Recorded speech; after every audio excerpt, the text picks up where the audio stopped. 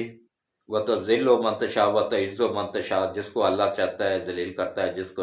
اللہ چاہتا ہے عزت دے دیتا ہے۔ یہ ان کے اب ذلت کے دن شروع ہو چکے ہیں، خان صاحب سمیت پوری پی ٹی آئی کے بھی اور ان کے سہولت کاروں کے بھی۔ یہ بس یہ 3 نکل جائیں گے نا تو پیچھے 2 ہو رہے ہیں، وہ بھی ان کے خلاف ریفرنس پہلے کے ہی دائر ہو چکے ہیں، ان تینوں کے خلاف کل یا پرسوں دائر ہو جائیں گے۔ یہ جب نکل جائیں گے تو یہ سیدھے پانچوں جج سہولت کار جو ہے نا اڈیالہ جیل، اور وہ رجسٹرار پہلے ہی اٹھا کے باہر پھینک دیا گیا ہے۔ اس کے بعد پھر عدلیہ میں بھی پھر نچلی لیولوں پہ رہ جائیں گے، ان کو بھی اللہ کی پکڑ میں ضرور آئیں گے انشاءاللہ۔ تو اب آپ آ جائیں جناب، باقی کل بات ہوگی، زیادہ میں نہیں آج وہ کرتا ہوں، حالانکہ کافی کچھ میں نے لکھ کے یہ رکھا ہوا ہے، کافی بات کرنی تھی آگے بھی، لیکن بس میرے موبائل میں کچھ گڑبڑ آ رہی ہے کہ وہ شو کر رہا ہے کہ تھوڑی دیر بعد آف ہو جائے گا۔ کل بھی دعا نہیں ہو سکی تھی تو ابھی دعا کر لیتے ہیں۔ تو قبولیت کا ٹائم ہے، آپ سب آمین آمین کرتے جائیں، پتہ نہیں کس کی دعا سے ہم سب کے بگڑے کام بن جائیں۔ اعوذ باللہ من الشیطان الرجیم، بسم اللہ الرحمن الرحیم، اللہم صلی علی محمد وعلی آل محمد کما صلیت علی ابراہیم وعلی آل ابراہیم انک حمید مجید، اللہم بارک علی محمد وعلی آل محمد کما بارکت علی ابراہیم وعلی آل ابراہیم انک حمید مجید۔ اے اللہ، اے میرے مالک، اے میرے پروردگار، وحدہ لا شریک، رحمتوں اور برکتوں والا مہینہ ہے۔ پہلا عشرہ رحمت تھا اور دوسرا عشرہ برکت ہے، یا اللہ دوسرا عشرہ بخشش کا ہے، یا اللہ یہ بخشش کا مہینہ ہے، یا اللہ بخشش کا عشرہ چل رہا ہے، یا اللہ اپنے پیارے حبیب حضرت محمد مصطفیٰ صلی اللہ علیہ وآلہ وسلم کے صدقے اور حضرت محمد مصطفیٰ صلی اللہ علیہ وآلہ وسلم کے صدقے، اس بابرکت مہینے کے صدقے، یا اللہ ملک پاکستان کی حفاظت فرما، پاکستان کی سرحدوں کی حفاظت فرما، پاکستان کی افواج کی حفاظت فرما، اور جو بارڈروں پہ ہمارے بچے بیٹھے ہوئے ہیں ان سب کی حفاظت فرما، اور جو اندرون ملک جو بیٹھے لڑ رہے ہیں ان کو بھی دشمنوں کی نظروں سے محفوظ فرما، یا اللہ ملک پاکستان کی حفاظت فرما، ملک پاکستان کو IMF کے چنگل سے نکلنے میں غیب سے مدد فرما، اور یا اللہ خصوصی کرم فرما، خصوصی رحم فرما، اور یا اللہ ملک پاکستان کے اوپر اپنا خاص کرم فرما، خاص رحم فرما، اور یا اللہ جو بھی یا مالک پروردگار وحدہ لا شریک جس نے بھی اس ملک کو تباہ کیا ہے، یا اللہ یہ قبولیت کا ٹائم ہے، یا اللہ تہجد کا ٹائم ہے، یا اللہ نبی پاک صلی اللہ علیہ وآلہ وسلم کے صدقے تو ان کو تباہ و برباد فرما جس نے بھی اس ملک کو تباہ کیا ہے، یا اللہ اس ملک کو تباہ کرنے والوں کی نسلوں کو بھی تباہ و برباد فرما، اور یا اللہ جو لوگ اس ملک کو بچانا چاہ رہے ہیں ان کی تو غیب سے مدد فرما، اور یا اللہ ان کو لمبی ایمان والی صحت والی زندگیاں عطا فرما، اور ہمیں IMF کے چنگل سے غیب سے مدد کر کے نجات عطا فرما، ہمارے اسٹیٹ بینک کو واپس IMF سے لینے میں غیب سے مدد فرما، اور یا اللہ ملک میں جو مہنگائی کی لہر ہے اس کو کنٹرول کرنے میں غیب سے مدد فرما، اور شہباز شریف کی، اور یا اللہ خصوصی طور پہ یا اللہ نبی پاک صلی اللہ علیہ وآلہ وسلم کے صدقے یا اللہ عدلیہ میں سے جو گندے جج ہیں ان کو نیست و نابود فرما، اور اچھے نیک ججوں کو آگے آنے میں غیب سے مدد فرما ان کی، اور یا اللہ جس نے بھی یا اللہ اس ملک کو تباہ کیا تو ان کی نسلوں کو بھی تباہ فرما۔